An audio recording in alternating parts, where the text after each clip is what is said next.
Hello.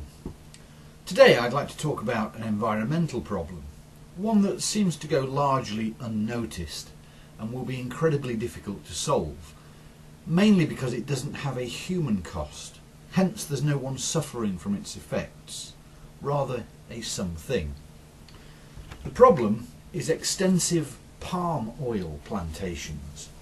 The thing affected is the orangutan, the large orange-coloured monkeys.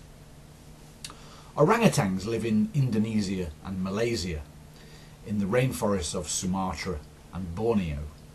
I was lucky enough to see a mother and her baby in the wild in 2004 in Sarawak in Malaysia.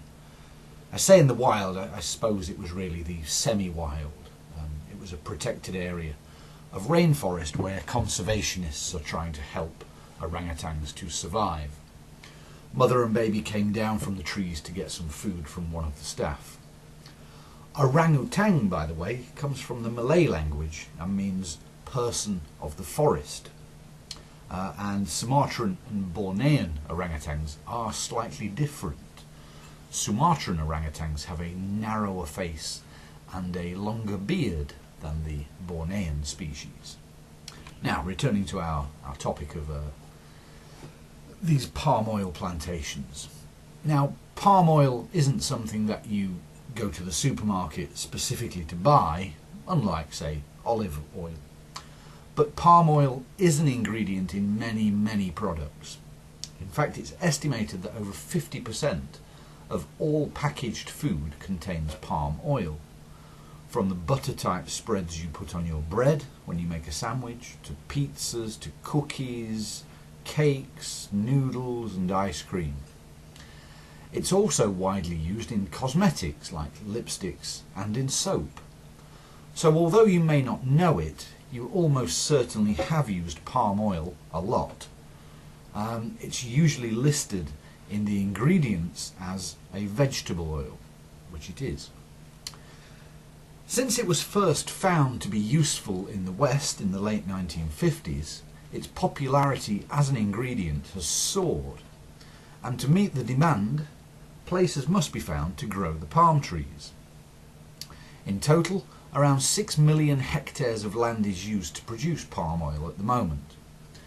In the last 20 years, over 3.5 million hectares of rainforests in Indonesia and Malaysia have been cleared in order to grow palm trees. Indonesia and Malaysia account for about 85% of the world's palm oil production. To give you an idea of the size or the amount of land that 3.5 million hectares is, well, it's a little bit less than the size of Holland or the Netherlands at about 4 million hectares, or more than twice the size of the Beijing area, which is about 1.6 million hectares. Now, these rainforests that are cleared in order to plant the palm trees are the natural habitat of the orangutans and a number of other plant and animal species. As the forests are cleared away, the orangutans have basically nowhere to live.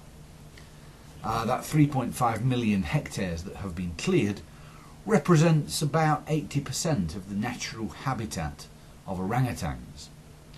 As a result, the population of Bornean orangutans has halved in the last 40 years. It now stands at somewhere around 100,000.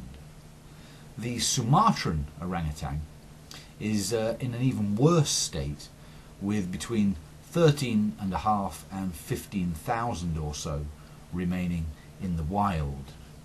Both are on the critically endangered list as compiled by the International Union for Conservation of Nature.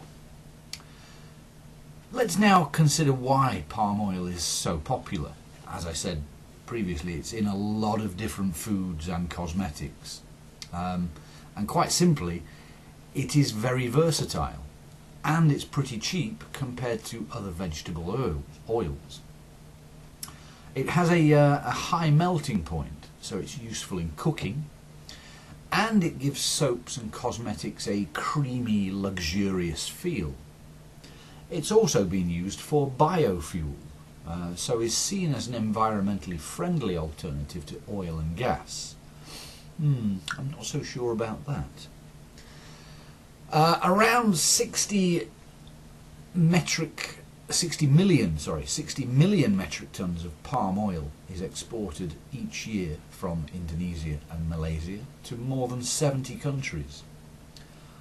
Of that 60 million tons, only 16% was certified as sustainable palm oil in 2013.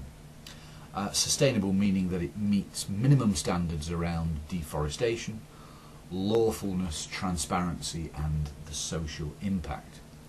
That doesn't mean to say that it's good for the environment, just that it's, let's say, less bad. So as you might expect, some of the world's largest companies use a lot of palm oil, and there is some data about how much of what these companies use is certified as being sustainable. Unilever apparently only use sustainable palm oil. Procter & Gamble about half and half, but the naughty prize goes to PepsiCo and McDonald's, who both use about 80% unsustainable palm oil in their products, and L'Oreal and Johnson & Johnson, who use 100% unsustainable palm oil, although it has to be said they don't use as much as PepsiCo and McDonald's. With this widespread use of palm oil then, how important is it to the economies of Indonesia and Malaysia, the two biggest exporters? Well, for Indonesia, it is the third largest export product behind coal and petroleum, and that equals about 11% of their export earnings. For Malaysia, it's the fourth largest export, accounting for nearly $20 billion worth of exports a year. Clearly then, palm oil is essential for the continuing development of these two countries, and if we want to keep eating tasty cookies, instant noodles, cakes and pizza, and wash ourselves with creamy soap, the demand for palm oil will continue to increase. The solution, therefore, is difficult. It's impossible just to demand that these two countries stop producing. Organisations are trying to raise awareness of the risks involved, the environmental risks around deforestation and planting of the palm oil plantations. And both Malaysia and Indonesia have taken steps to try to ensure that palm oil is grown in a more sustainable manner. Unfortunately, it may be a little late for the orangutans and the other wildlife in Sumatra and Borneo.